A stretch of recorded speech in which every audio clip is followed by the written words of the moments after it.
What's going on, guys? Okay, so I'm a day late for doing my Friday accountability check-in, and no excuse with that, but it was an issue to where I had my blood work yesterday morning and then had to meet with a friend to go to the range. And then I had my doctor's appointment later that morning or later that afternoon, and then came back, did some things last night with Christina. So, it just got a bit above it. And I apologize for for the camera, basically shaking up and down, but I'm doing this in the truck afterwards. So just to recap, last week was pretty much my maintenance week. My goal was not to lose weight or to gain weight, but just to maintain. I basically didn't focus on any weight loss. I didn't focus on my training. Last week was just a stressful week. I had my the powerlifting girls that I did went to regionals on Wednesday. They killed it. Absolutely fantastic, and I'm incredibly proud of everybody that competed with that. Wiley High School, the powerlifting, took their 15-time regional champions, so that's props off to Coach Hathaway, Coach Reed, and the entire team that actually went out for that. And obviously the girls that I trained, all three, all of them qualified for state. Everybody did fantastic. A couple of them broke regional records, a couple of them set regional records, so it's really good on that standpoint.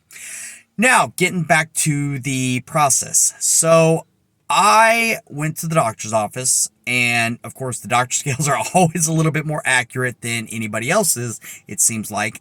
And I jumped on the scale, and I'm actually down 2 pounds. And the only thing I can attribute to that is stress.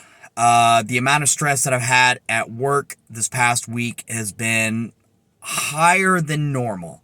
Obviously going to see the doctor, getting that done, getting my blood work done. That's not a big issue, but just as far as the unknown, doing all that. So the only thing I can really attribute to that was I really stayed consistent with my eating. I didn't change anything. I just didn't put an emphasis on it. I didn't put not a priority, but I wasn't as intentional with my food than I normally was. Which I thought was interesting. And then as far as my workouts go, I did change a little bit of it. I did notice on Monday and Tuesday that I just wasn't feeling as strong. And so I backed off on the intensity. I kept the volume the same, but I backed off on the intensity, and I felt pretty good about that too. So, the only thing I can really go with this is that I just kept trucking on. Stress does have an effect on that. Obviously, I'm not going to deny that, but I really don't know if that had anything to do with this. So I'm happy that I lost 2 additional pounds. Went out last night with Christina up to Salina. They had a thing up there at the town square.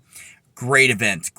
Got to talk to some people that I knew, and that was always fun to run into people that we have a shared interest with something. But I think it's just an interesting aspect of that. So what I did do last week, and let me kind of back up. I did add in some HIIT cardio. And what HIIT is high intensity interval training. Going out for sprints on the bike, on the rower. I did do a couple sessions of those, so that could have had an effect. But I wanted to discuss as far as the benefit between long slow duration cardio, aka basically going out for hour, 2 hours, 3 hours, which I love on the bike, and doing HIIT cardio. I remember it must have been 2009 to 2012. HIIT cardio was all the rage. I mean, that was the thing to do. Sprints. Don't do long slow duration. You'll feel like shit. It's not as effective.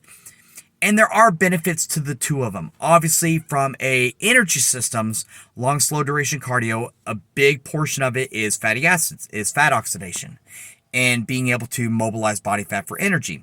Whereas high intensity training is more sugar based. It's more anaerobic. It's going to affect your blood sugar. As far as affecting your fitness and your health, long, slow duration, it obviously takes longer. You have to be at a little bit longer. But the benefits with it are from a health perspective.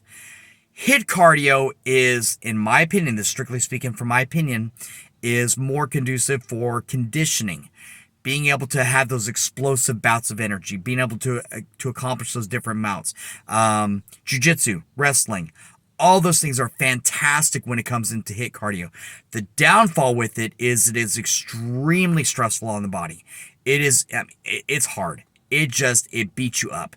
So doing HIIT cardio once, maybe twice a week, is a good idea.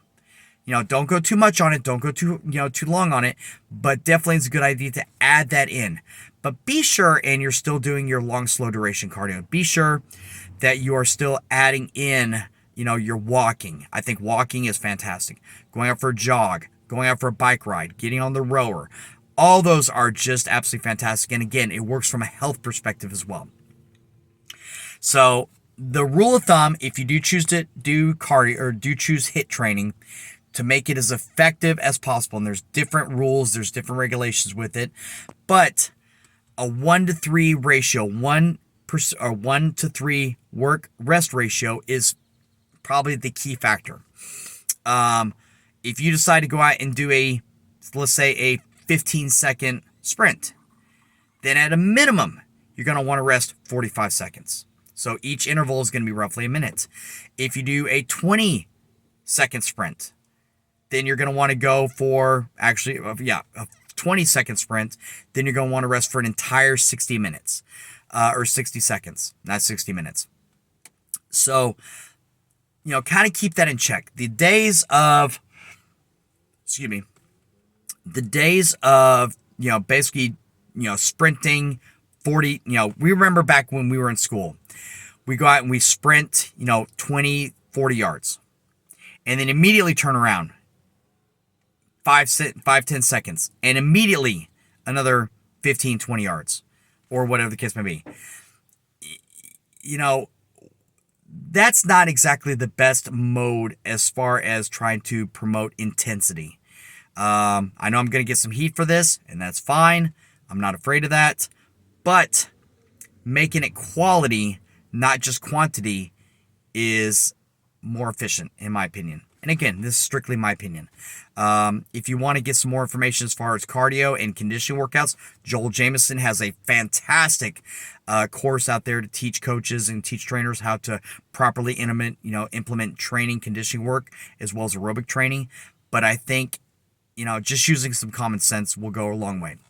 Anyways, guys, it's about 2 o'clock on Saturday. I'm going to shoot this out quick. And then my wife and I are heading to the Dallas Farmers Market to go shopping. Anyway, guys, have a great Saturday. Enjoy it. Get outside. The weather is gorgeous. It is going to be a little warm. And then I'll be getting on the bike tomorrow, and we'll follow up from there. All right, guys. Peace out. Have a great weekend. Love you. Pick.